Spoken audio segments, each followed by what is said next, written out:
I am Jeff Foxworthy, and welcome to Gamekeeper Podcast. If you want to learn more about farming for wildlife and habitat management, then, buddy, you are in the right place. Join the Gamekeeper crew direct from Mossy Oak Land Enhancement Studio as they discuss the latest wildlife and habitat management practices, news, and, of course, hunting. There's no telling what you'll learn, but I'm going to tell you, I bet it's interesting. Enjoy. We're live in 3, 2, 1. All right, everybody, here we are. Welcome to West Point, Mississippi, home of Mossy Oak. Yeah, and a beautiful day outside. It is. But I really don't want to, let's not really get into talking about Where have you been all morning? turkeys. You have not, you just showed up like 10 minutes ago. You know that song, Cruel Summer? Cruel? Yeah, I don't. It's been a cruel spring. Cool spring. Cruel. Cruel, not spring. cool. Yeah. Cruel. No. What makes you say that? Yeah, they're just being mean to me. Just because they're being mean to you, not mean they're being cruel, though. Yeah. Well, they're being cruel to Some me. people just bring it on themselves. Did you I just guess reference a Taylor Swift song? No, I think it was Bananarama for somebody like that. I'm pretty sure it's a Taylor Swift think song. it is Bobby. too, yeah. Because my little girl likes that song. Is that right? Yeah. Cruel I what? might be a Swiftie and didn't even know. Oh, my goodness. All right, let's move on. Look, so we're going to talk about something that's it's really interesting because there's so Very much. We're going to unpack a lot here. We're going to talk about snow geese, and we've all seen the videos. Some of us have been on hunts, and and they have these new conservation seasons. We're going to learn a lot about how some really smart people are trying their best to manage the snow geese and some of the problems and the headwinds that they're facing. So let me get everybody introduced, and then we can tend to some of the other things we need to do. We've got sitting on the couch. We can't get rid of him. He's kind of like every time I turn around, there he is. He is definitely our brother from another mother, for sure. I found me a nice place to stay, got a bed, hot shower. I'm good for it. He had a personally guided turkey hunt this morning. I sure did. I sure did. We got an empty office we can put you in too. I got my laptop with me. We're ready to work. Yep. So there's Jim Ronquest. Yes, sir. Then I'm looking at we've got some guys up here that are from all over the United States. We've got I'm going to introduce him for Josh Dooley. Welcome, Josh. Hello, glad to be here. Yeah, and then we've also got we've got a lot of guys here. So we've got Mitch Weegman up there at the top. He's actually Dr. Mitch Weegman. I need to make sure. Yeah, partly a product of Mississippi State. That's right. And then we've got Frank Baldwin. And look, let me just say real quick, okay? So everybody knows Jimbo. He's the face of Drake over there, Old Tom and all that. Frank Baldwin is a waterfowl. He's with a waterfowl biologist with the Canadian Wildlife Service out of Winnipeg. Have I got that right, Frank? Yeah, that's correct. Yeah, it kind of specializes. Would that be Canadian or Canada?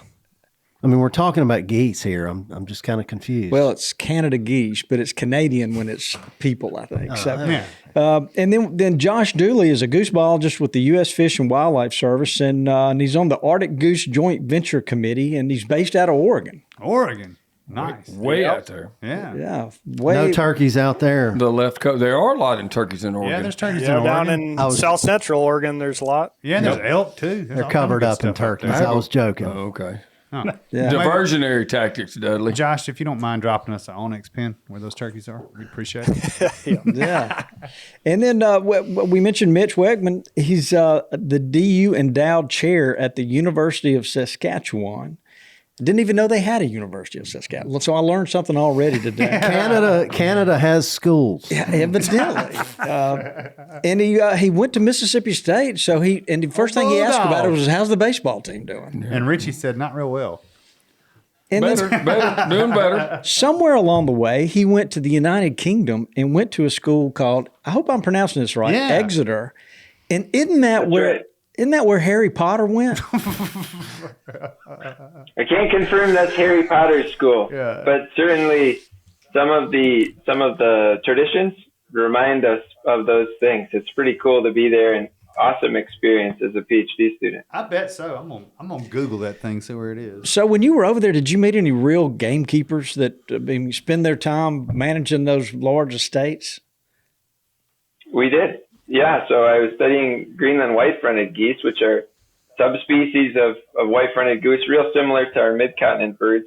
in North America, and they winter on these some of these agricultural fields that are owned by those estates. But also coming from a big hunting background, I was really interested in doing some of the British hunting. So from waterfowl to red deer, I was able to do a bit of that and meet some of these folks who are managing those large tens of thousands of acres estates in England and in Scotland. So it was a really cool experience. Yeah, I bet it was. Do they really hunt ducks at night over there? They don't hunt ducks at night, but it's certainly a different perspective in terms of harvest regulations and how many birds is reasonable to shoot and on which days collectively a group of people decide to go hunting to minimize the pressure on their particular area of the UK. And so, yeah, like it's more localized regulation setting, which was pretty interesting. Very interesting. I'm sure their percentage of their population that are active hunters is much smaller than ours. I'm sure the pressure is very low, much less. Very low. Yeah. So guys, Mitch, while you're right there front and center, could y'all kind of tell us, we have an audience that's pretty diverse here, but not everybody may really know what's going on with the snow geese. So kind of from a holistic perspective, could you start off and tell us why we need to care about this? Sure. Well, this is one of the most abundant goose populations in the world. These birds over the last 30 years have had a remarkable population trajectory. So they increased from several million in the 1980s to 15 plus million in 2010, 2012. Since then, though, they've declined rapidly. And the decline is actually steeper. The whole mid-continent population is declining at a rate steeper than the increase. So we've been losing over 1 million birds per year. Wow. And folks who estimate the population size of snow geese are today estimating somewhere 3 to 5 million birds. So this is a remarkable story.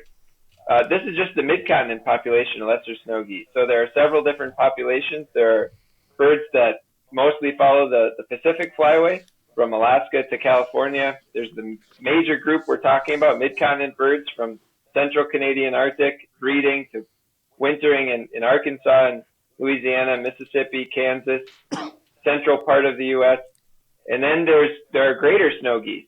So that's a different group of birds, and they're breeding in northeast Canada. Violet Island is one of the premier breeding places, and then they winter in coastal New York and New Jersey and Maryland and parts of the eastern seaboard of the U.S. So there are different groups of snow geese, but when I'm talking about this big increase and decrease, mostly I'm referencing the mid-continent birds. That's very interesting. Yeah, so I'm understanding. I thought these things were just booming and growing everywhere, but there's actually a decrease in the overall population?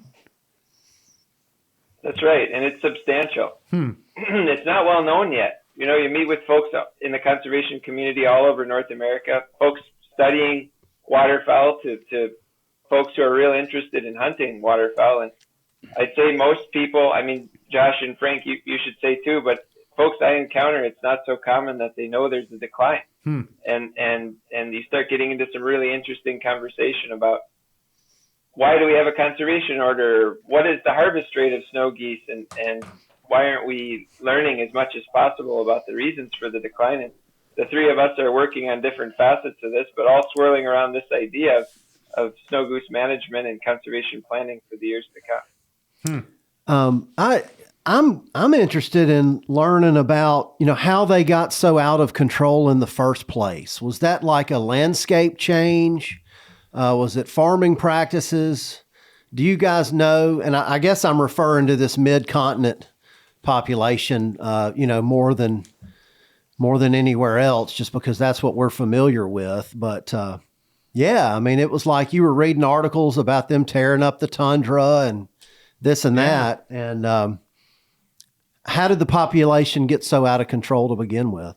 I could answer that. Sure. So, a couple of the big reasons for the population increase were, basically these birds, historically were kind of coastal obligate species. So they, bred kind of in these specific areas, and then they traveled in winter in primarily coastal areas of Texas and Louisiana. We're talking about the mid-continent population. But they subsequently expanded across their wintering range in largely response to agriculture. So started using more agricultural fields for energy acquisition. There's also expansion of refuge areas, with the expansion of national wildlife refuges, state wildlife areas. So there was a large, what they call kind of release in kind of that wintering constraining habitat that allowed for a lot of the increase in the population.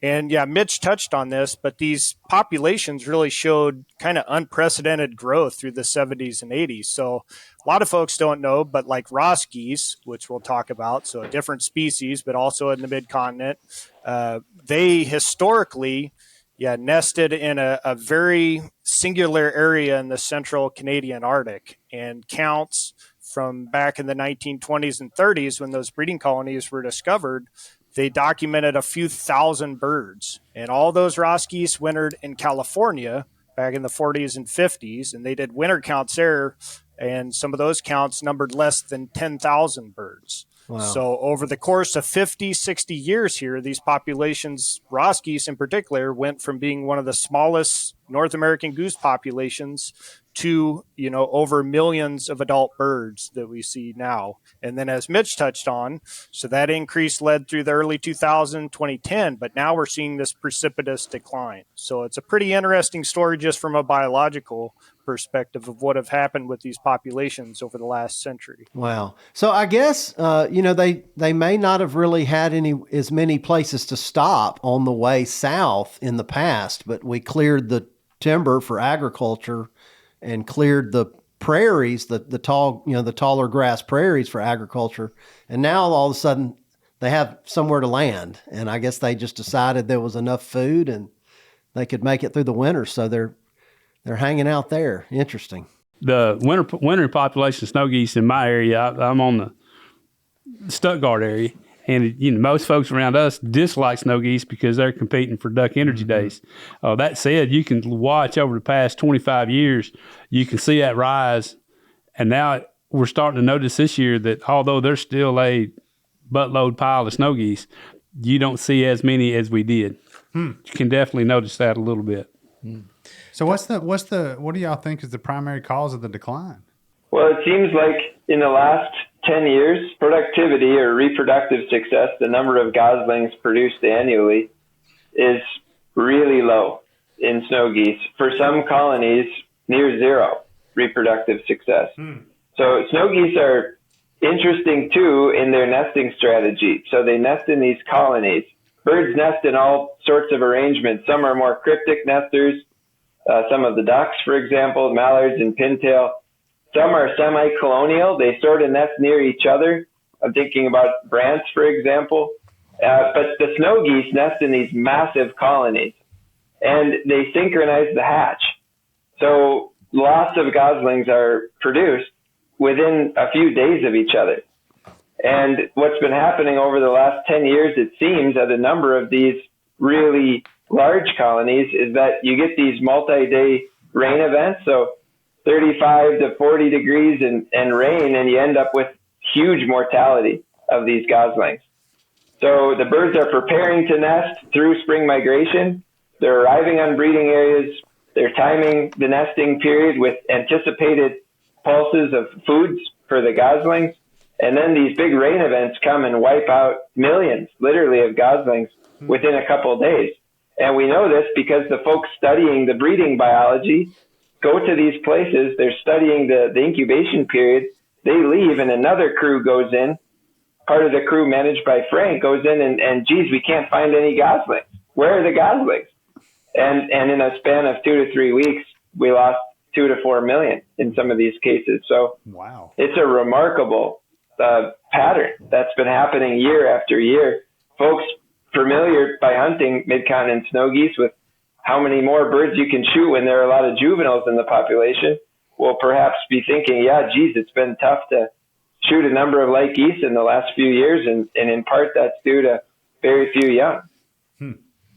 Yeah, and I'd add to that too that, we have kind of evidence of declining productivity, or as kind of Mitch mentioned, just not producing as many young as they used to from a variety of different kind of data sets and inputs. So like Mitch touched on, there's been really extensive research done at some of these main colonies, like Carrick Lake, which is in the Central Arctic, the largest light goose breeding colony in all of North America.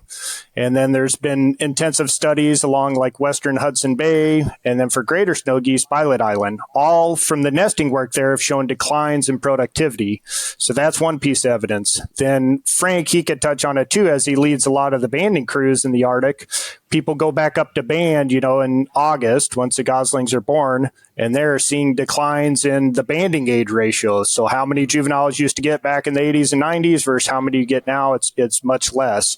And then we see it, as those birds migrate in the fall. So we do some early fall age ratio surveys, in the Canadian prairies, but then also in the harvest. So we have harvest information from our federal harvest surveys going back to the 1960s, and those also show declines in the number of juveniles per adults being harvested by hunters. So we have a lot of evidence that, productivity has been a main driver of this decline in the population, and it's pretty large scale for those populations. I'd love to hear from Frank on his thoughts. Yeah, no, I was just going to add to what the other guys had said just about productivity. And we do have some evidence that body condition of snow geese has changed a lot in the last few decades. So one of the things that really led to their tremendous growth was this improvement in body condition they had, namely fat reserves that they accumulated prior to nesting. But we also have seen in the last about 15 years or so a pretty dramatic decline in protein reserves. So geese need fat and they need protein to produce eggs. So they're both really important constituents of eggs. The big difference between the two is they accumulate most of their fat on the prairies before they migrate to the tundra, but they accumulate most of their protein en route. And that's because protein's sort of an inefficient reserve to carry because it's mostly water. So they're feeding on, shoots and grasses in the subarctic. And that's, of course, one of the things that led to some of the alteration or damage to some of these tundra areas.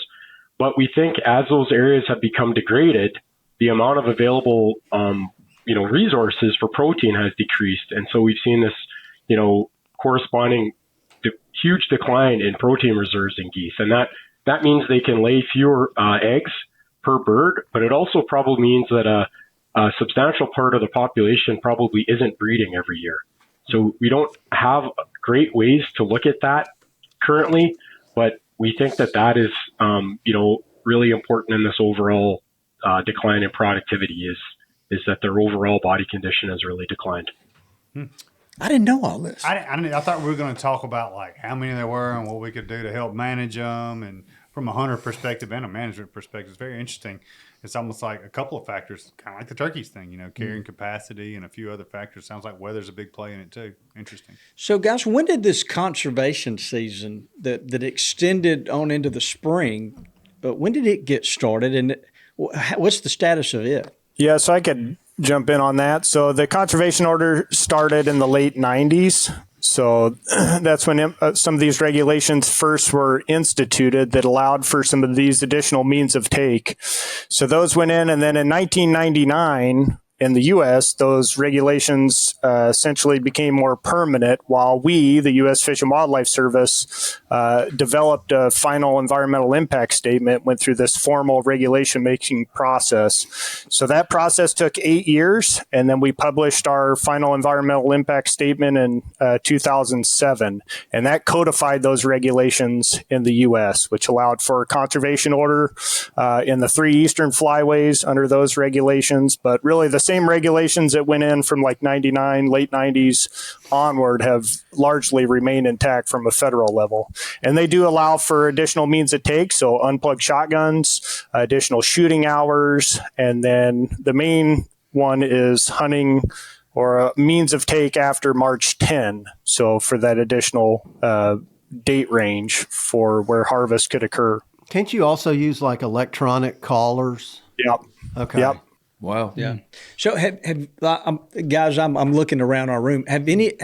how many of y'all, Jim, you probably have been on a really good snow goose hunt. Absolutely.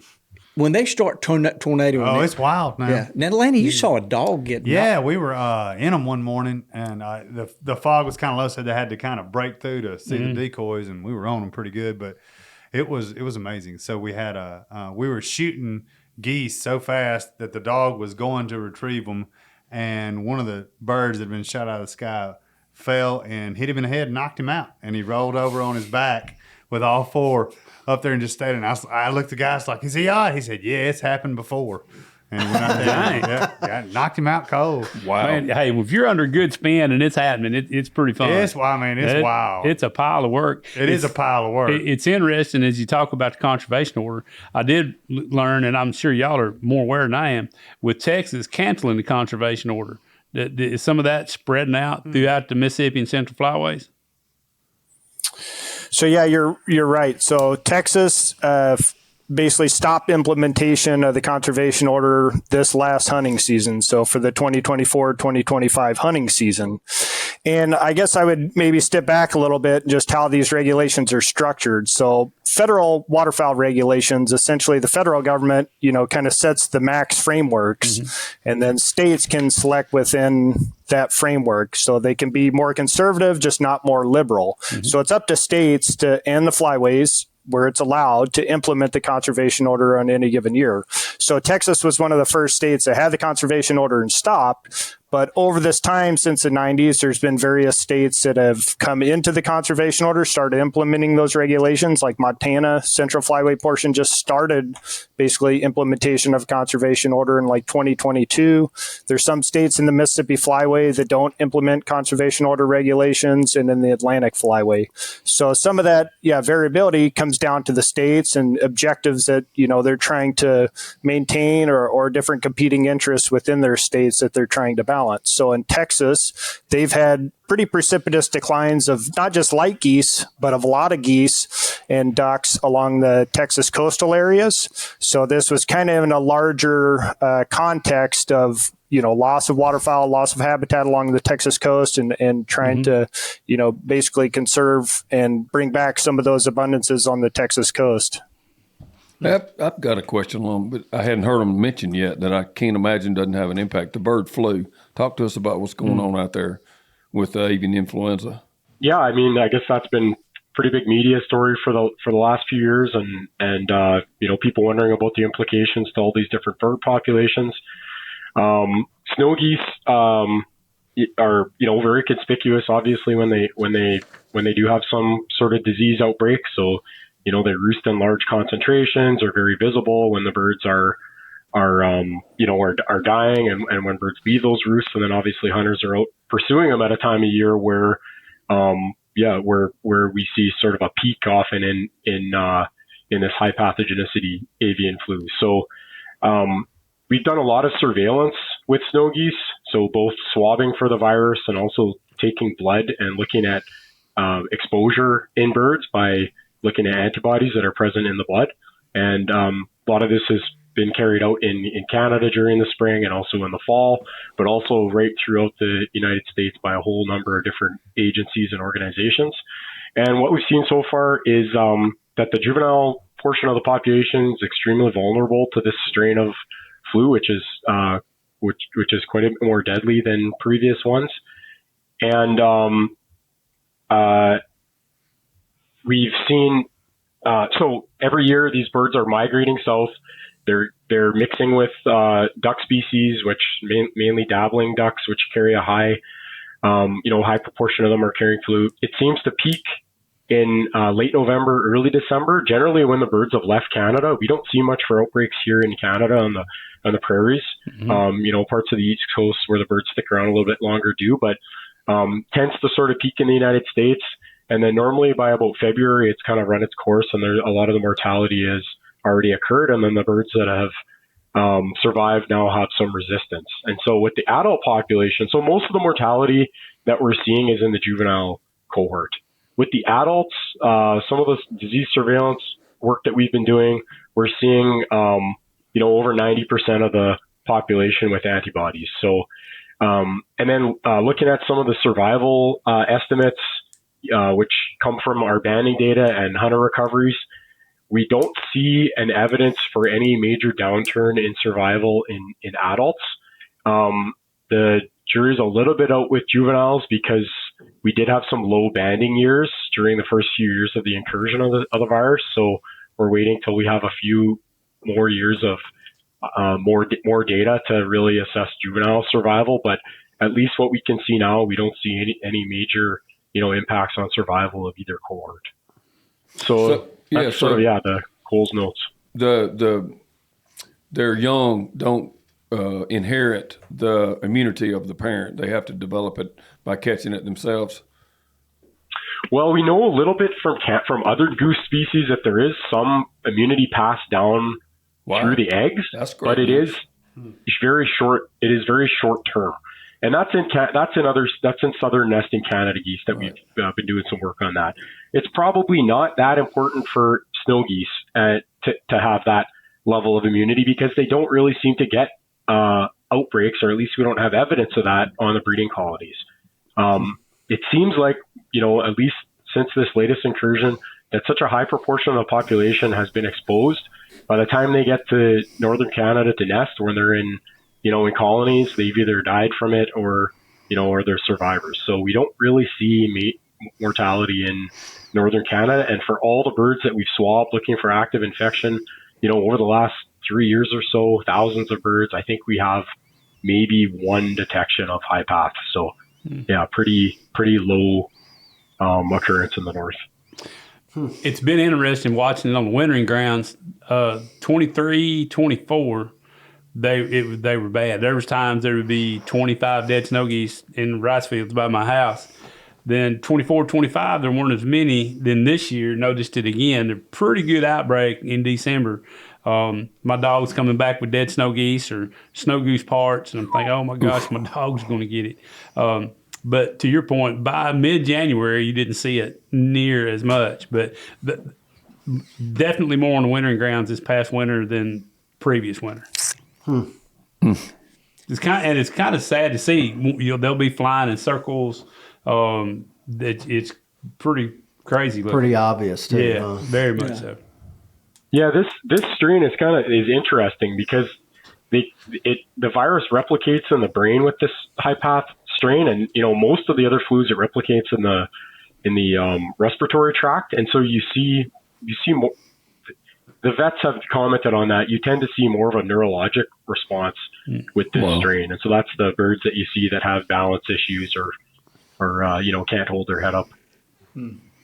So are these birds, these colonies where they're breeding, is that in the Arctic Circle, or are they flying that far north? Well, the colonies, so if we're talking about the mid-continent population has the most southern nesting colonies, and the most southerly colony would be, I would think that'd be a Gamsky Island in James Bay, which is part of Nunavut, but it's extremely, far south. It's close to the northern Ontario border. So it's in James Bay, and small number of birds, several thousand birds. And then, there's colonies along the coast of Hudson's Bay, and then really the main bulk of the population nests north of 60. So, based on some old photo survey work, which characterized the distribution of that population, while about 90% of the population was nesting, in the Arctic. So there's subarctic nesting snow geese and Arctic nesting ones, but from what we know from the past, they're mostly Arctic nesting birds. But as Mitch talked about earlier, there's been this, seemingly massive redistribution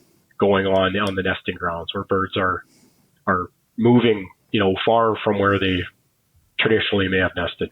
And I'd add too, these birds are colonial breeders, so they breed in these different breeding colonies. So Mitch could touch on it, in more detail, some of the work he's done at Carrick Lake, which was the largest breeding colony of mid-continent lesser snow geese and Ross geese, for that mid-continent population. But the peak of that one particular breeding colony was about 1.2, 1.3 million breeding birds. That's Ross geese and mid-continent snow geese. So that was at its peak 10, 15 years ago. And yeah, they just went up, did surveys this last year. And I think, Mitch, what was the count? About 250,000? That's right. Exactly. Yeah, huge decline. Well, consistent with the overall mid-continent population decline.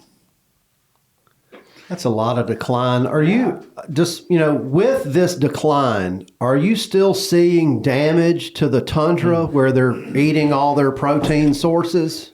I was going to say that, the damage in the coastal areas, the salt marsh areas will be there. It's unlikely to change. Those areas have become hypersaline.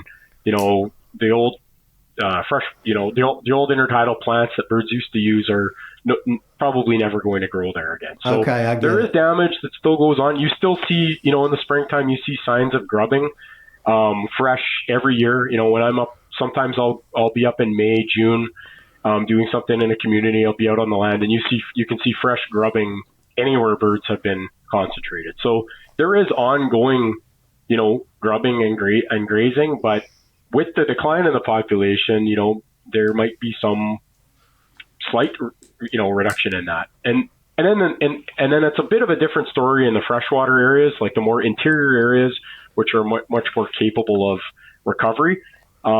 Even where Mitch works in the Queen Maud Gulf, Josh and I were up banding there in 2022, and what are normally like shortly cropped meadows where these birds brood rear, the grass is long. Like, so it's you can tell it doesn't have the grazing pressure that it used to, probably just related to so much fewer birds using that area.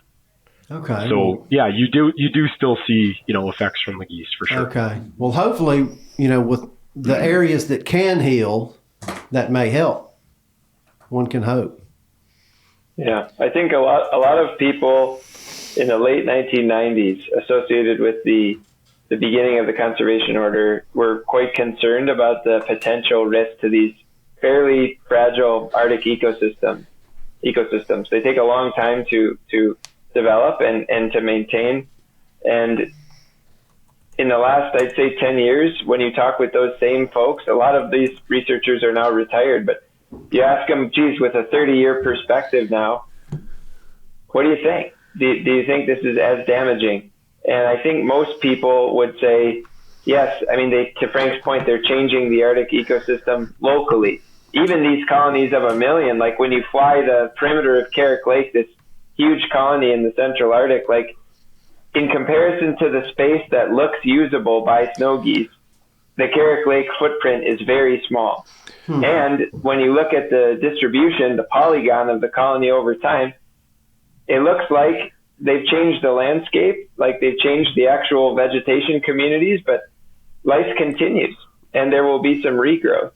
So I think the phrasing now is that they're changing the Arctic ecosystem where they're locally nesting, but they're not damaging it.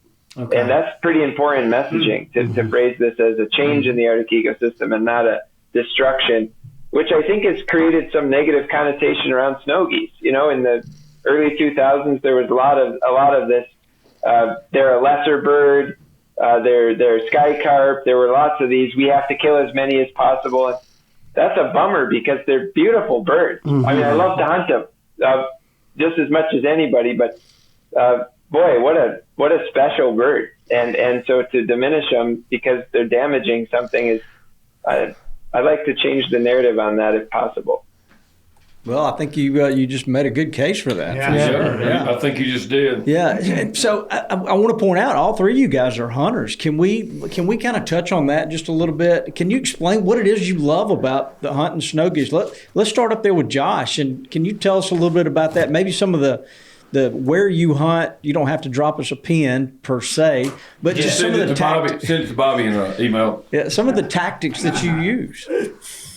Well, yeah, so I was able to participate in the conservation order just a little bit when I grew up in Oklahoma. So that was probably the most I did. On the east side of Oklahoma, yeah, there's light goose concentrations there in the spring and was able to get out a little bit. And, some of the, I would say, yeah, probably the biggest thing is just, the flock size, which was touched on when things are really going. I mean, it's pretty impressive to just be kind of in the mix of, these huge circling flocks of snow geese that, you can hardly see beyond. So just the numbers are probably the most impressive thing. You don't really get that, with some of the other hunting opportunity.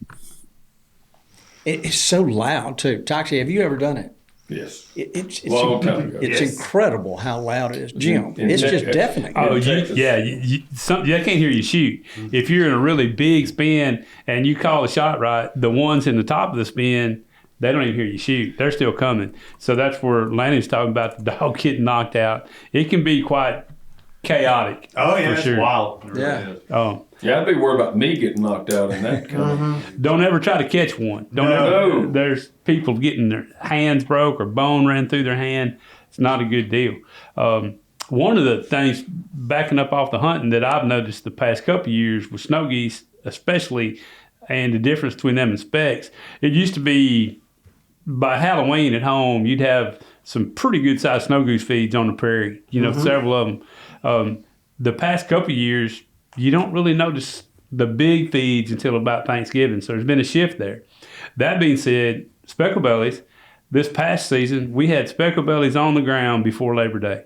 That's the earliest I've ever seen them. I remember the first time I saw them. They were like, it was super cold. This was, in Mississippi, and there were a bunch of ducks on some dry ground, which is pretty rare. And we were looking at them through binocs, and I saw some specks. And all the old men I was with said, most people go to Louisiana or Texas to hunt those things. How neat.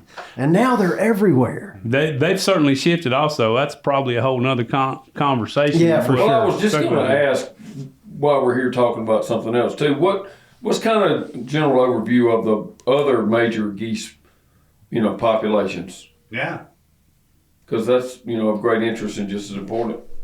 Yeah, I could touch on that. So, every year I'm involved with compiling our U.S. Fish and Wildlife Service status report. So we actually report population information on 25 different goose populations. So there's a lot of different populations when you get down into the Canada geese and cackling geese. But overall, it's been kind of interesting that even in the Canada goose populations, like temperate breeding Canada geese, they've actually stabilized over the last 10 years compared to they were showing pretty exponential growth through the 80s and 90s as well. So some of those big Canada goose populations have kind of stabilized in recent years. A lot of the Arctic geese, much like we've touched on, with mid-continent snow geese and Ross geese, have declined over the last 10 years. Not as precipitous as the light goose populations, but white fronts have shown some decline, cackling geese have shown some decline, and a lot of that too hints at some declines in productivity. Wow. So what would be the leading cause of declines in productivity? Would be decreased nutritional, or broad. It could be broad scale weather events too. The same conditions that are impacting snow geese. But yeah, there's certainly could be nutritional challenges with those other. They all have different strategies. Is the sort of interesting thing with all these populations. Like depending on where you nest, you have a slightly different strategy of taking resources or using resources along the way, or a longer period from arrival to when you start nesting. So it's sort of interesting. All these different populations do different things. Different areas are important for them. So Mitch works on Atlantic Brant. They're really important, staging areas in James Bay. So yeah, they're all. It is interesting that they all have this general decline of late, though. You look at these different species and reasons for reproductive success, low reproductive success, and a common pattern is this changing Arctic.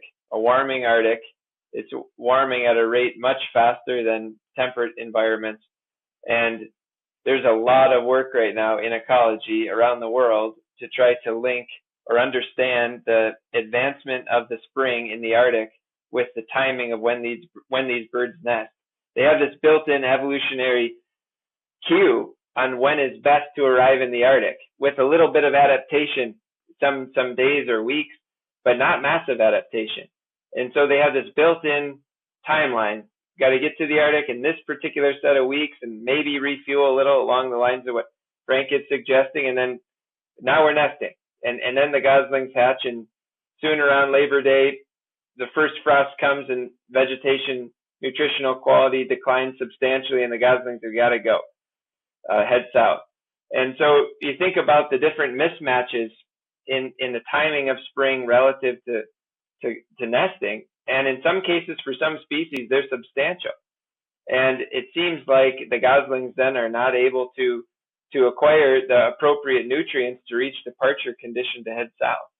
So I'm thinking about from Siberia to the Canadian and Alaskan Arctic, these are the same patterns, birds that are not able to quite catch up in some years with the advancement of spring. Having said that, a couple years ago, Frank, I'm thinking about our early year at Carrick, and you were commenting on early hatch on Victoria Island with your banding.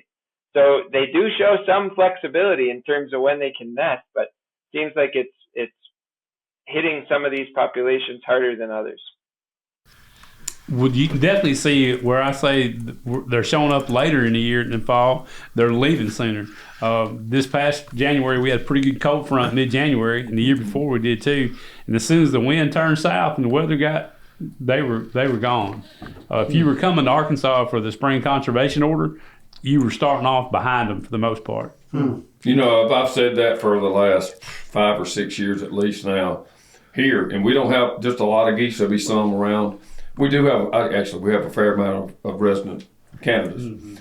But especially on the ducks, I've noticed more than ever, once it gets past, I guess, December 21st, and the days are getting longer. It seems like, you know, January on, if to his point, if it gets a little bit warm, if you say boo, they are out of here. So much more than it used to be, 10 years ago or so. And I don't know why that maybe is, other than something to do with the climate change. But they really, I know early in the year they got on their mind, get away from this place, find a place to spend the winter or, safe and we can eat, whatever. But as soon as that seems like the days start getting shorter, they got one thing on their mind is get back home. And it seems to be more than ever. We have terrible, terrible hunting if it gets warm in January. It didn't used to be that way. I think they show up on the Canadian prairies in the spring earlier than they did 10, 15 years ago too, quite a bit earlier. Now we're hunting pretty regularly mid-April, I would say. And in the past, we wouldn't start chasing them until towards the end of April. Sometimes we'd get burned because the birds would be a lot further. We'd be hunting the vanguard of all adults. So yeah, I've really noticed that. So Frank, where you are in Canada, do y'all have an opportunity to hunt these birds when they're beginning their migration coming south? Well, where I am used to be, kind of the heart of the snow goose migration, but it's really moved west. So, if you think of somewhere that's the DU headquarters, the DU Canada headquarters at Okanagan Marsh, which was built in the early 90s, the logo for that place is a pair of snow geese over the marsh, and that marsh hardly has any snow geese on it, spring or fall now. Handful in the fall, but they've really moved west. So, to pursue those birds, either spring or fall, in any serious way, you really have to head about, 300 kilometers west of Winnipeg or so just to get into them. And then the bulk is in Saskatchewan and eastern Alberta. So is that hunt, that early fall hunt, is that a good one? If you're in Canada and those geese are just beginning their migration, are those juvenile birds very susceptible to calling? And especially when they start staging up, you bet. Yeah. Very susceptible. Yeah, Mitch chases them, well, especially Ross's geese. Ross's geese are extremely, they seem like they're just more vulnerable year round, but especially in September, and they tend to be around a little bit earlier, I would say too. So yeah, if you have a good hatch, then the hunting's phenomenal. The interesting thing about the spring here is that, and the years where the COVID years where there wasn't much for non-resident hunting, they respond so much to pressure. So they'll come up in the spring and they'll stage, on the Canadian prairies for several weeks while they're waiting to migrate north. And when they get here, they're really jumpy. You can't even, part of it is migratory restlessness probably, but a lot of it's probably just pressure. And you can't even stop a truck within half a mile of them or they're up and gone. And by the time they're getting ready to go in the second week of May, you could stop a truck 50 yards from them. They don't get pursued the same way that in Canada as they do in the U.S. But I'll let Mitch has a lot of experience hunting them. He's in I would say the heart of the fall migration where he lives. Well, he's got a big smile on his face. He likes to wear them out. It is spectacular. It's a lot of fun. Well, describe it. Birds, go ahead, sorry. Well, describe it for us, Mitch.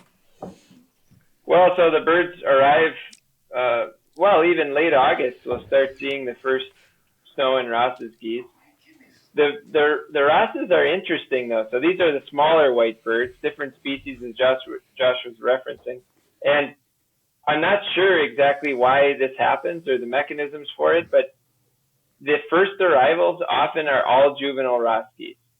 And so you have this period in mid-September to late September where you have a lot of juveniles around and where the hunting can be quite fun. And then the snow geese start to filter in, and through October, you have proportionally more snow geese than Rosses. And then late in the season, right before Halloween, usually, mostly juveniles again. But that mid-October period can be a little tricky, even though it's the period of greatest abundance of Arctic nesting geese around, white fronts too, and cacklers and ducks. In the spring, though, it's much shorter, just as Frank is saying. Like I have yet to see our first snow goose flock in the next week, I guess, with these warm temperatures. We should be seeing them, and the pulse might just be a week or two. And by late April, early May, the birds really stack against the forest fringe. The boreal forest begins about an hour and a half north of Saskatoon. And so they really stockpile there, refuel, and then jump the forest into the subarctic where they refuel again before arriving on breeding areas. So the hunting in spring is intense. It's a short period, but again, it can be lots of fun. Are you guys using decoys, or I've been on some hunts and they just use kind of like white bags, but I was just wondering how detailed I'm thinking you guys are really serious goose hunters. How detailed do you get with your spread? Well, we probably all have a little bit of a different perspective. Do you remember when Texas regs were a big deal? Mm-hmm. That was 15, 20 years ago, 20 plus years ago now. We had a huge spread of those. They were cheap. You could easily buy 1,000, make them all yourself with wooden dowels. And we were the crazies going around putting up these 1,000 Texas regs.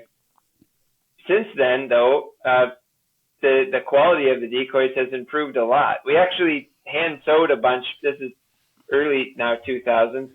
But in most recent years, these Silasox decoys that are fairly durable under pretty good wind and under many hunts, and other companies have produced lots of great stuff, and so now we use those. And I know some of the decoy setups in the U.S. can be 1,000, 2,000 or more.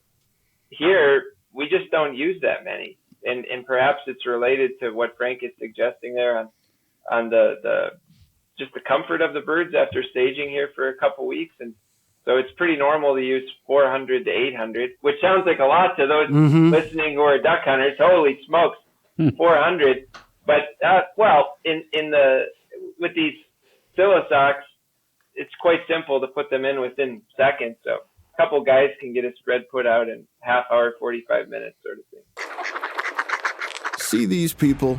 When the clock strikes 5, it's not the end. It's just the beginning. They have to do these things. They have to do those things. Enter the all-new LS Tractor MT2 and MT2E, a relentless force of innovation. Redesigned with a new hood and cab built for comfort and visibility, with enhanced lifting capacity to get the job done. Making these people the ones everyone else calls those people.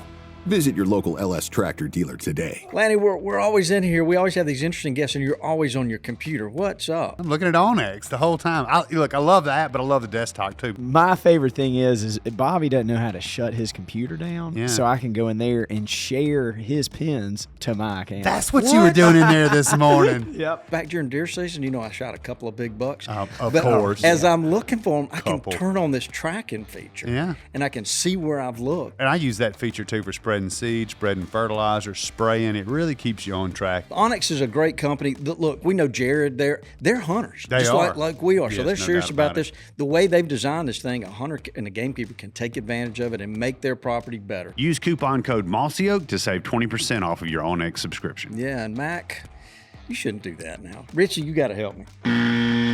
Okay. Hey y'all, Jim Ronquist here with Drake Waterfowl and Old Tom Turkey Products, talking about some of the new lineup for this spring. One of the more popular is the SWT collection, or Spiderweb technology. This is a highly breathable micro-vented stretch fabric for maximum silent mobility with a durable water-repellent finish that'll keep you cool and keep you dry and keep you going in the spring woods. Be sure and check it out at a dealer near you or drakewaterfowl.com/Old Tom. I've got some buddies in North Missouri that are hunting, the conservation order with 2 dozen, 3 dozen floaters and being successful on smaller bunches of snow geese. Some of those late migrators, it's working pretty good. But typically speaking, around us, it's big spreads that look as good as they can. Mm-hmm. I don't think the rags are as effective as they once were, which kind of leaves me kind of backing up a little bit. At one time, and this has been several years ago, they were talking like the average age of mid-continental snow goose population was like 16 years old or something like that. Do y'all have a idea now of what that average age of mid-continent snow geese may be? Well, it's just based on their annual survival. So, their survival, Josh has some figures that are, I don't have them in front of me, but their survival has even increased a little bit since then. Their annual survival is right around 80, 88% or so, Josh. Does that sound about right? Yeah, so in some estimates, adult survival can be 90%. And there's a recent publication, so someone we haven't mentioned yet, but Ray Alasauskas was a longtime researcher for Environment Canada who studied mid-continent snow geese for over 30 years. But he had a publication, and some of that trade-off and this decline in productivity, there's also been pretty low juvenile survival. So that first hatch year, pretty low survival rates documented across a lot of different areas for the mid-continent population. So down around like 20 or 30% for that first year living. But then once they get into adulthood, then very high survival, like 90%. Did I just hear that right? The average age is 16 years old? Now, that's what I was told several years ago. Now these guys are the experts, but if you think about that, and if they are having a higher survival rate, and with the increase in pressure of snow goose hunting, your decoys and your calling better be top shelf. Mm-hmm. Just think of all the trips they've made back and forth. So they get experienced pressure pretty quickly in that respect. Camo too, Jim. Absolutely. You got to stay hid. Concealment is everything. My jaw is on the floor. I thought it would have been 1 or 2 or 3 years old average age. Was that number relatively right, or somebody feeding me a line of crap? I don't know. I think that might be a hair high is what I'd say. Yeah, it's the log of the survival rate, right, Josh? It's like, so if you just multiplied all those different rates we talked about out, it'd probably give you something more around 7-8 years. That's still a lot. That makes way more sense. And there's longevity records, Zoll. So I would say, so that's kind of the average, but the bird banding lab folks that shoot bands, you send those in, you can go online right now and you can look at longevity records of every bird that's ever been banded.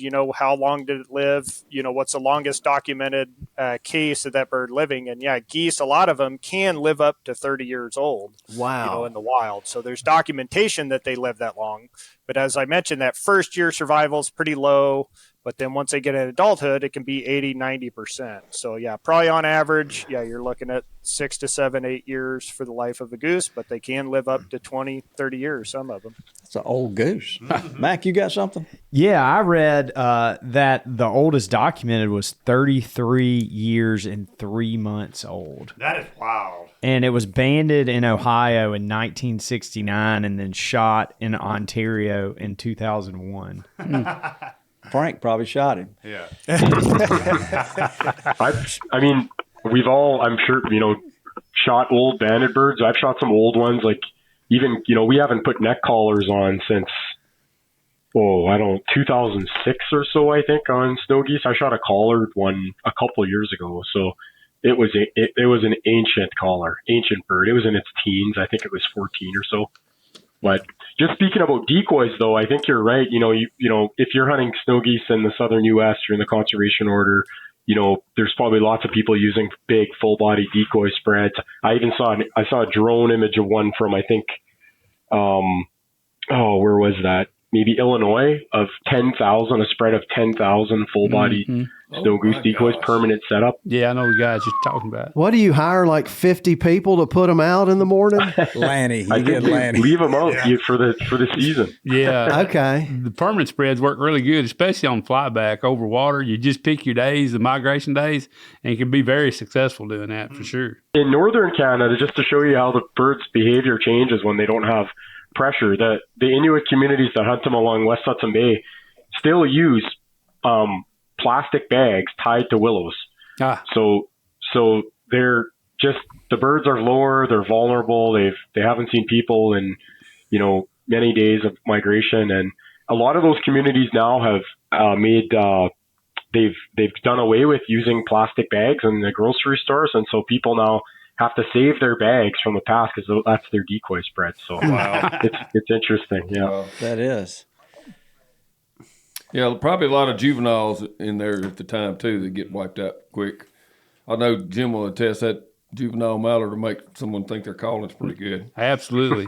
I can't imagine the thought of like eating a goose that's 20-something years old. Yeah, that was going to be one of my questions. Like, what's the best way to prepare these things? Well, I'd mentioned to folks, so, one group I'm involved with is this Arctic Goose Joint Venture. But if you go to the website, Arctic Goose Joint Venture, agjv.ca, there's a cookbook on there for snow geese. So that was something developed in the 1990s that, talking about use of these birds and how they're actually pretty delicious, as, Mitch and Frank have touched on. That, a lot of people, some of the terminology around them and nomenclature around them kind of was negative. But, if you've ever had them prepared well, they're extremely excellent. So there's a ton of different recipes in that cookbook. I encourage folks to check it out. Yeah, you could use it for a ton of other game recipes too, not just snow geese. Yeah, I understand that the Inuits and the natives, they don't hardly hunt them in the fall. They hunt them in the spring. The fat reserves are higher and they taste better. Is there anything to that, guys? Definitely. Absolutely. Yep. Oh yeah. Yep. Yeah, for sure. And also on the rest, before we leave the recipes here, Frank's dad put out a heck of a cookbook, and he's got some really good snow goose recipes in there. One in particular is, Frank, I'm thinking about, is the snow goose legs in the crock pot, and that is insane good. We just had that a few days ago. So that's one that the whole family, from the girls to my wife, Caitlin, and our families, love that one. So there's some really neat ways to cook snow goose. Gotcha. I feel like geese have gotten a little bit of a bad rap as far as edibility. Yeah, that's why I was asking. Because people don't know any better. They only know like one or two ways to prepare duck, and that's it. They tried on geese. It wasn't very good, so they just give up. And that's a bad, a bad idea. I remember when, I was probably in my mid-teens maybe, and my dad, Mr. Fox, was going to hunt with a guy in Louisiana, had a ton of ducks. Way far south, but this was the little short, Cajun guy that had amassed a lot of land down there. And when he was a kid, they had to live off the land. Mm-hmm. In other words, he would be able to afford like maybe 10 shotgun shells for the year, and he would sneak out into the marsh in the dark, like up a canal or something, get right in the middle of a bunch of geese, and when they all stuck their heads off, and he said, that was, that'd be like 100 and something years ago now. Mm-hmm. He said he can remember killing 51 in the 5 shots that the gun held. But my point in saying that, he said, someone asked him, well, what ducks were everywhere too? He said, you just can't, you get tired of ducks. The protein and the whatever they got from them was so much better for geese to sustain them. Then they did it, put it up in all kind of ways, with like preserved in jars and jerky and all kind of stuff like that. But he said they literally survived off geese meat. Wow. Frank, I got to hear a recipe. What's your favorite way to eat them? You started smiling a minute ago. Like the other guys have said, they're so versatile, and I think we're really lucky where we live in the spring, because that's when the birds are at their absolute fattest. They're so fat that they split when they hit the ground. Wow. And really, I try to pluck a lot of the breasts on a lot of my birds and take them, with the meat, with the skin on. And in the north, the Inuit communities, they pluck everything. They don't breast any of their birds. So they shoot a large volume of birds. And so anyone that says that you can't pluck snow geese, you can pluck snow geese. You just might not be able to use the thumbprint on your phone. Your fingerprint recognition. What's the preferred way to pick them too? Because I have picked stuff. I've used a plucker and it worked great. And put some Lowry's on them and put them in a smoker, like a slow smoke. It's better than any other duck I've ever had. I thought it was fantastic. That's awesome to know. Do y'all age them? Well, you can only age them from, you can separate the juveniles from the adults in the spring, based on just plumage and leg color characteristics, but not much more than that. But personally, I've never had a lot of issues with, having like older, tough birds. I think there's so much fat in the muscle that they seem to not really have, and the legs, of course, the legs you cook well, you slow cook them, broil them so that they're tender. I've never really had issues with the breast meat being tough, even cooked rare, medium rare. But my favorite thing to do with them, which the livers on these birds in the spring are extremely fat. They'll be straw colored, yellow. And, I've heard chefs refer to them as ethical foie gras. So they're so fattened by their own activity, and pulling those livers out and turning those, turning them into pâtés, that is probably there. It's hard to replicate with any other bird because few birds get that you can legally hunt, or as at the time of year you'd be harvesting are that fat. And so I think that is something that's probably really underutilized. Oh, that sounds so good. Encourage people. Lanny's to try that. drooling. I've read where the Pacific flyway waterfowl often will have fatty livers, even during the fall winter hunting season, and folks will capitalize on that. You can almost tell by looking at them you can tell by looking at them when you're cleaning them. One of y'all's compadres was telling me about the liver story. A fellow named Luke Naylor. Yes. Here's another question, just kind of circling back to the wintering grounds. At home, like I said, most people don't like snow geese. Locals that manage duck clubs don't like snow geese. We're at rest areas every night trying to keep the geese out of the rest areas and whatnot. What is your recommendation for offering duck energy days for ducks and duck energy days for geese and them not competing for it? I noticed when y'all all jumped in at the same time. I jumped on that one, didn't they? No, you go first. That's fine. I mean, the guys probably are in a better position to tackle it. I'll just say that we hear that a lot from the Central Valley of California, where rice is so important in these duck clubs for hunters to have a good experience and harvest as many birds as possible. Rice at Cameron Parish in Louisiana and in Mississippi and Arkansas. Places that grow rice have this challenge because the geese are really good, just like the ducks, at finding quality food sources and water. And so that flooded rice is pretty darn appealing to them. Mm-hmm. I mean, there are lots of tactics to disturb them and try to move them around in terms of literally adjusting the type of food available to only target ducks in rice. I don't know about that. You hear a lot of different ways people attempt it, but I have not heard it successfully done. But it is tough. It is kind of a situation for us because you hate to see everybody stirring the snow geese all the time. You want to give them a chance to make a living. At the same time, ducks are still number one for us, so trying to find that balance is sometimes difficult. So, Jim, the farmers in your part of the world, if they plant a cover crop and they've got a little wheat crop going on out there, do they get aggravated at the geese coming in? Oh, yeah. If you got a wheat crop, they're steady. It's every day. They're running through there, running the geese off the wheat fields for sure.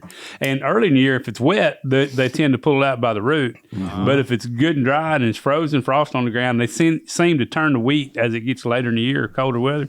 Then they just kind of clip it off and actually does it good. It's when it's wet and they pull the whole root out is the issue on wheat. So Chris Hawley went to tour of big, I won't call the name, but it's a huge, mind-bogglingly huge cattle operation. I think it was in Nebraska. And they had 2 different helicopters that would have to fly and get them off of the grazing, or they would destroy the grazing for the cattle. There were so many out there. This has been 20 plus years ago. He had been out there, and they were literally flying helicopters to get them up and keep them off. I think they said just in a couple of days they could destroy like 1,000 acres of grazing. believe. Yep. Wow. Especially, I'm sure when they destroy it, it's like deer. When it's very short, it's tender, it's better, and all that. But they could wipe it out quick there. Then if it gets tall, then it could last a lot longer. But I didn't know they were that bad on grazing. Mitch mentioned how good they are at finding food, and an example from spring in Saskatchewan. One year we hunted a freshly seeded pea field, which basically looks just like a black turned field, and we couldn't figure out what the geese were doing in there. But there was 10,000 or more snow geese in there. So we talked to the farmer and found out that he'd seeded it the day before, and he begged us to hunt it. So somehow they had found that freshly seeded field, and they were cleaning up all the peas. So they're amazing at finding food. It is amazing how then they can fly over and just tell there's something good there. It's amazing. I do believe that if they see any other waterfowl at all, including if they see a ducking, I believe they can immediately sense, are they on some kind of hot food or not? And that more attracts more. But how they know to start with something like that is there. So nature's just incredible. It is so fascinating. This is one of the pieces of bird migration that has me most curious. We have thousands of tracking devices, separate work, but we have thousands of tracking devices on waterfowl in North America and Europe mostly. And it's absolutely incredible on staging areas. You could have 2 dozen tracking devices, like say white fronts, for example, and they're all on the same roost. And the first day they arrive to this staging area, maybe Cheyenne Bottoms in Kansas, they'll go all 4 cardinal directions, the tracking devices. The next day, 2 cardinal directions. The third day, all to the same field. Wow. And they all end up roosting in the same place at night. So here's one of the, people have been studying waterfowl for a long time, but here's one of the elements we really don't fully understand, the social cues. And what about information transfer on these night roosts? There's something going on. Anybody used to hunting these birds hears a lot of squawking, like there's a lot of talking going on, but we don't know a whole lot about that level of transfer. But it's clear this is a non-random thing. It's more than I just see you going that direction, because if that was true, they'd all fan out continuously in all directions. So there's enough information sharing quickly to galvanize a group, tens of thousands at times in relatively short period of time. Kind of reminds me of high school, how we would figure out how to ascend on a certain parking lot hangout on Friday night, and then the cops would come and run us off, and we would all of a sudden appear in another spot.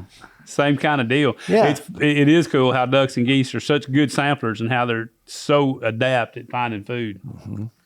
What else do we need to be asking you guys? Do you guys want to talk about some of the movement in the north? Like, Josh, you just referenced that a little bit, but the redistribution of the colonies?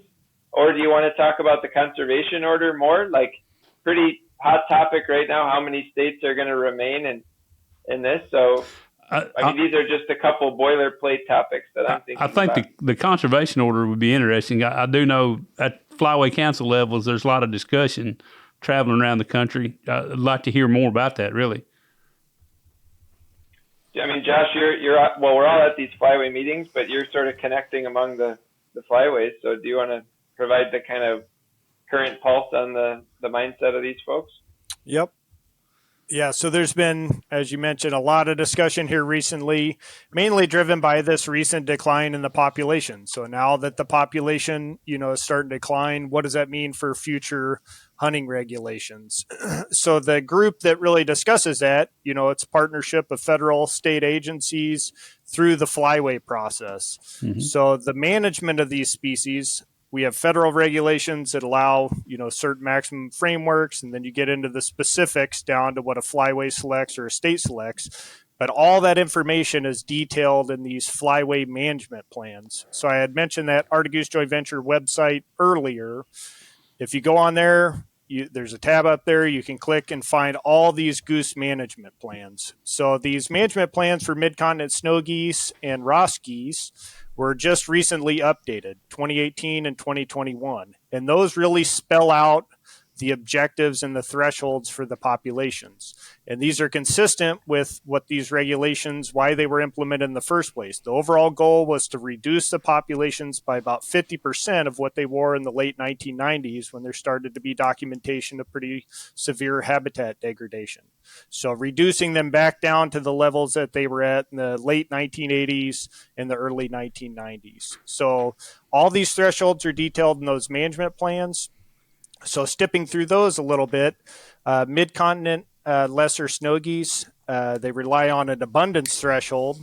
So we measure that, we monitor that every year. That's what we put in our U.S. Fish and Wildlife Status Report. It's an estimate of the total number of adult mid-continent snow geese. And the threshold in the management plan is about 5 million.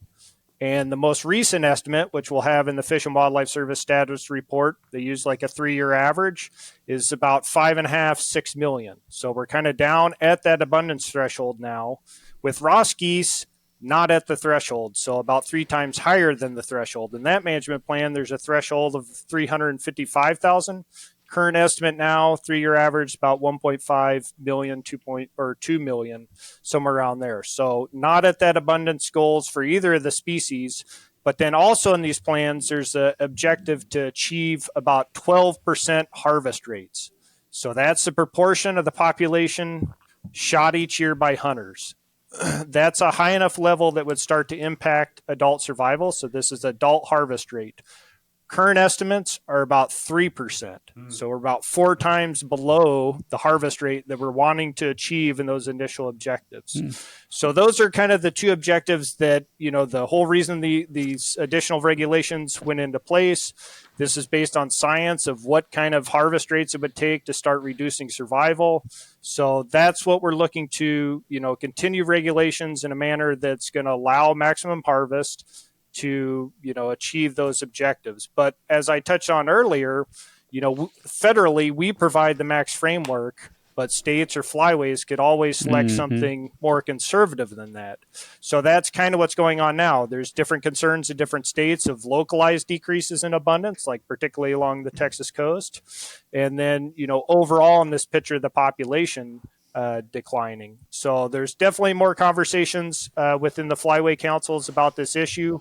And these management plans, they try to get updated about every 5 years or every 10 years. So that discussion is, hot and center at these meetings, and looking to update that plan in the next couple of years. And so that will be where the discussion, should these objectives change? Should there be more specifics about, some of the regulatory packages associated with those? Very interesting stuff. Yeah. You guys got your hands full trying to manage this one. Yeah. Well, I think it's sort of an interesting time, because we've had this population decline that's really unassociated with harvest, but it's allowing us an opportunity to see whether we might be able to control the population in the future. So whether we can increase the harvest rates on that smaller population and be able to try to manage the population similar to they have with greater snow geese in the Atlantic flyway. So the interesting thing that's occurred in recent years is an increasing proportion of the harvest in mid-continent is occurring in the conservation order. So the regular season harvest has been declining. The conservation order harvest has been increasing. So there's now the majority of band recoveries are coming from that conservation order season. So, the hope is that if we are operating under the smaller population size, maybe we can make a dent maybe we can move harvest rates, but most importantly, it's worth considering what states doing, should they withdraw from conservation order seasons, what does that do to the quality of data that we're currently using to enumerate the population? So, if you lose half those band recoveries, that has consequences for estimating population size also.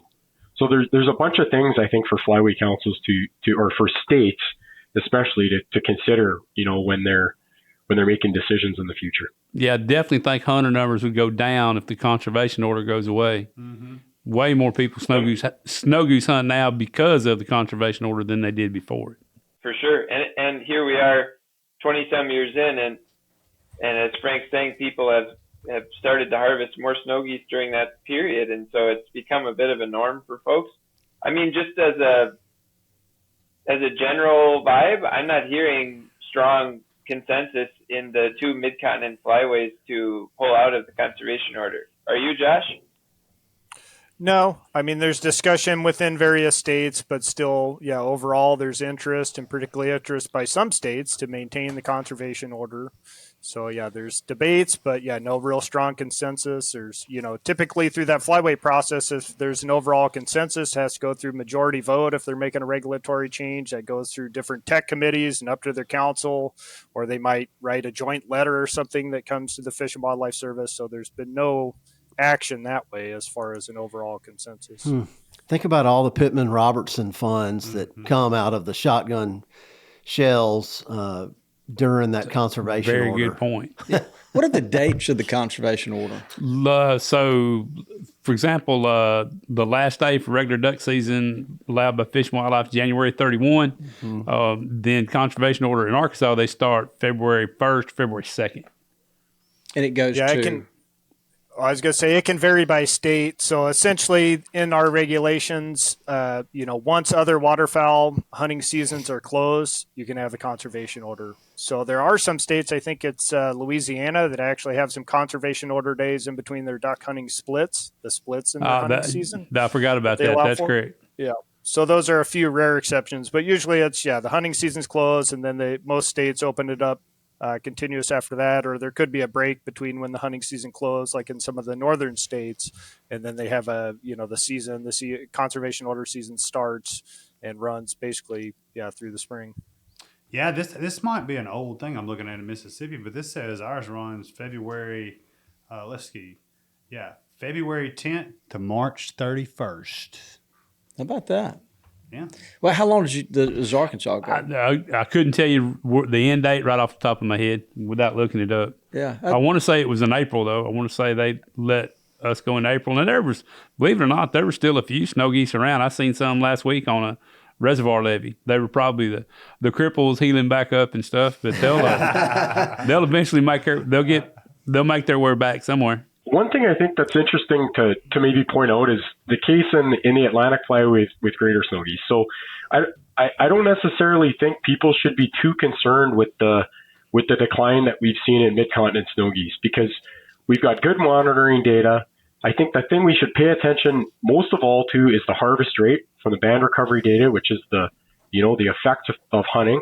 And in the Atlantic flyway, we have a population that's designated as overabundant that's less than 1 million birds. And that population has been able to be controlled by, supplemental spring hunting. So they were able to move the harvest rates on adults from, I think, around maybe 6% up to about 12, 13%. And that's allowed them to keep that population within their goal, which is, I think, 500,000 to 750,000 birds. So the population where, the current population of mid-continent snow geese is still obviously many times what it is for other overabundant populations. It's our harvest rate that's really small. So I don't necessarily think we should be, I think this is probably also a temporary situation that we're in with this low population. I think all the conditions here for growth are still possible. And really, I think people and flyway biologists and around the country should really be focusing on the plan and the current harvest rates when they're assessing the status, and not just abundance.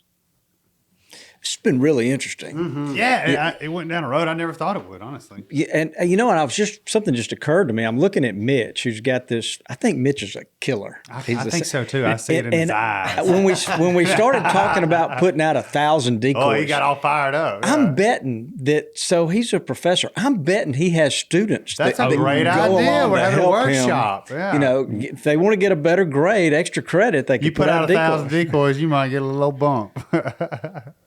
He might teach. You never know. He might teach a class in that. I mentioned I love to hunt and fish, and we're lucky to have a pretty solid population of elk in Saskatchewan. So archery hunting for elk, number 1, literally Stone Ross's geese, number 2.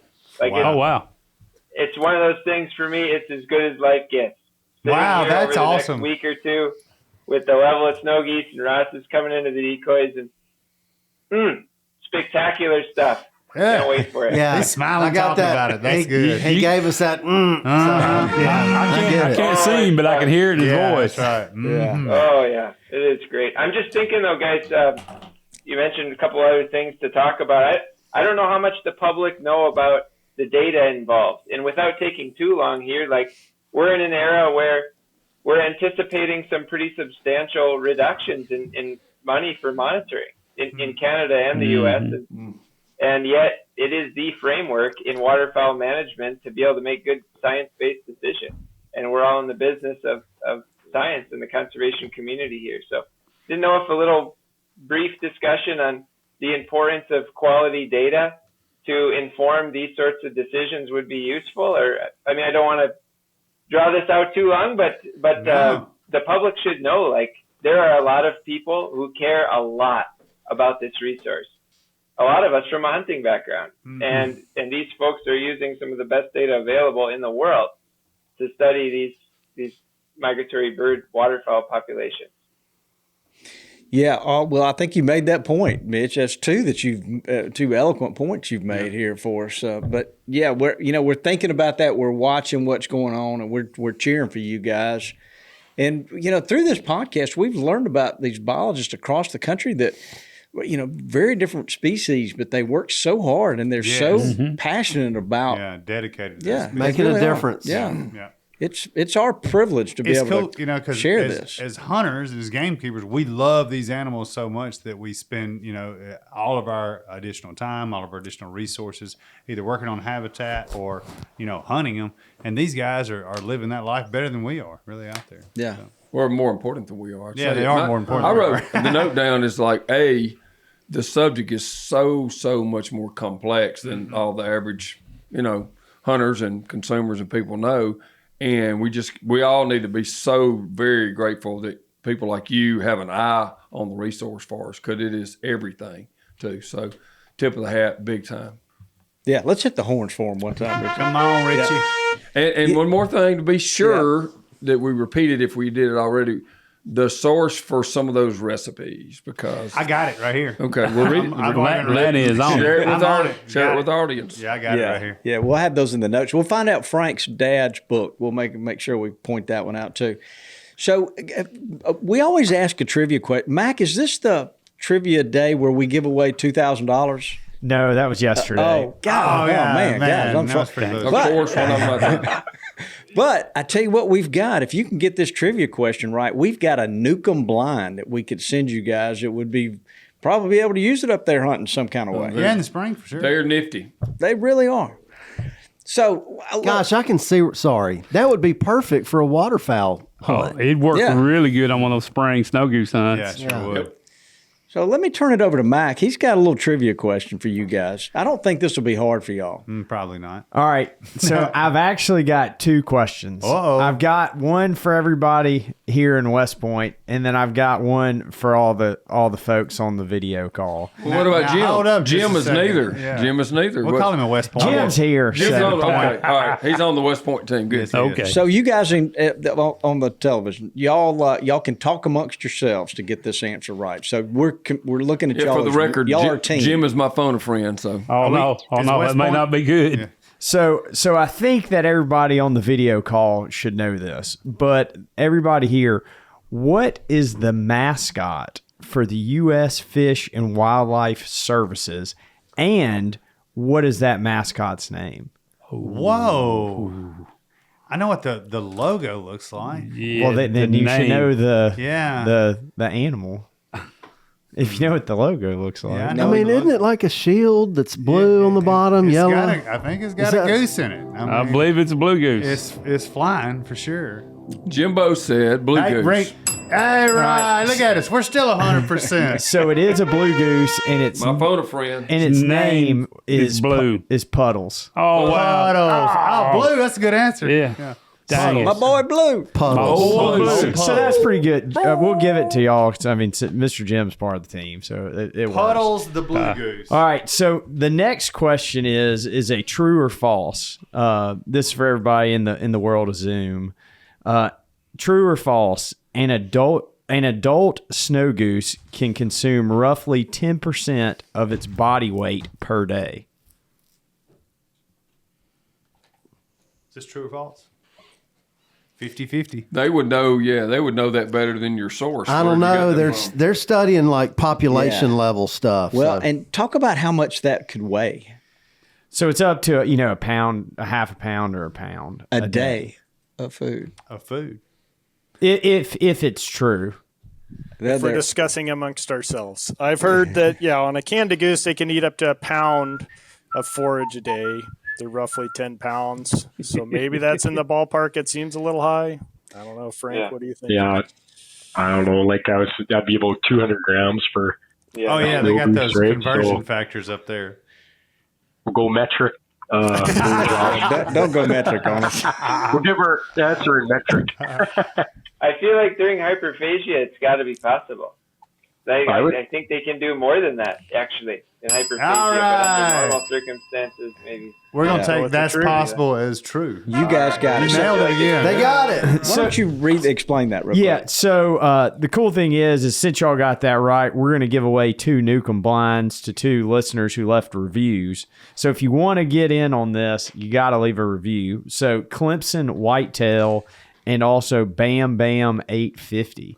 Bam, bam, Bam, bam. 850. Yep. Bam, bam. Yeah, and you guys also be a won Waterfowl. Pebbles and Bam Bam. Yeah. You guys also won a Newcomb blind. We'll get them shipped out up there to y'all. Oh man. Yeah, We're gonna paint the world in Newcomb. I like it. There you go. So, Mac, there was one more sentence in that explained how much those snow geese eat, and it was pretty. Could you just read that for our listeners? Did you read this while you were turkey hunting? Because I kind of already explained everything. I just wanted you to repoint it. He just explained it like 30 seconds ago. Yeah. So, and I'll read it all to make sure we're fully transparent. Bobby was He got up a little early this morning. Bobby was checking his game trail cam pictures for strutters. And listening to Taylor Swift, obviously. I didn't know you were such a Swiftie. So, an adult snow goose can consume roughly 10% of its body weight in food per day, which for a goose weighing 5.5 to 6 pounds translates to about half a pound to a pound of food daily. That is a lot of food. Mm-hmm. Yeah. A pound? No, they gorge, though. I'd say it's easily true. Yeah. Dry matter? I mean, when you're studying these birds on staging areas and you look at arrival body condition and then you look at departure body condition and the number of days they can achieve it, like they store mostly fat in the abdominal cavity, so the rear end when you're watching a feeding goose, and that thing sags like a barnyard goose by the end of the staging period, and then holy, they did that in a week, 10 days kind of thing. So they have this amazing capacity to adjust their organs to allow an epic amount of food during migration, and then in some birds absorb that tract to be more aerodynamic. So these birds can do remarkable things. That's interesting. The other thing about geese too, they're not super efficient foragers. So as far as how much nutrients they actually absorb into their body versus what they eat, so they have a pretty simplified gut. So like with mammals, they have a 4-chamber stomach or something, right? They can basically pull out a lot more resources from their foraging food. Whereas geese, I've heard estimates for canned geese that they poop every 15 minutes. Oh, at least. When they're really foraging. Because my wife they're moving a lot of material you got through. Some in your leg. I have some on the pond behind my house, and Diane, she likes to walk and got a course to walk back there. Goose poop. And she does not like them at all. So I've got one more. So, Dr. Mitch, how did you run a 26-minute 8K? Oh my goodness, he's fast, running around catching them geese. That was a blast. Yeah, well, I mean, it's all a scaled process, like running from a little guy, 12 years old and 15, and you're getting faster and you're starting to run more miles per week. And you go from 30, 50 a week to 100, 120 a week in late high school and then into university, like there at Mississippi State. And so, the times start to improve. I was by no means a super talented SEC runner. I was sort of middle of the pack. But what a blast. Super fun to be around some really talented people and just good buddies, too, in those years. Mitch is quick. Yeah, that's insane. Well, He's got some lung He go capacity, get him out too. to the blind. Yeah. He was in the arena. Yeah. You know how you always punish people, Bobby? They punish people around here, and Bobby will send them turkey hunting with Lanny because he walks them to death. But I think we should punish Lanny, send him with him. I don't want to go goose hunting with him. He's going to wear me out. Yeah. Well, guys, I tell you what. Exercise.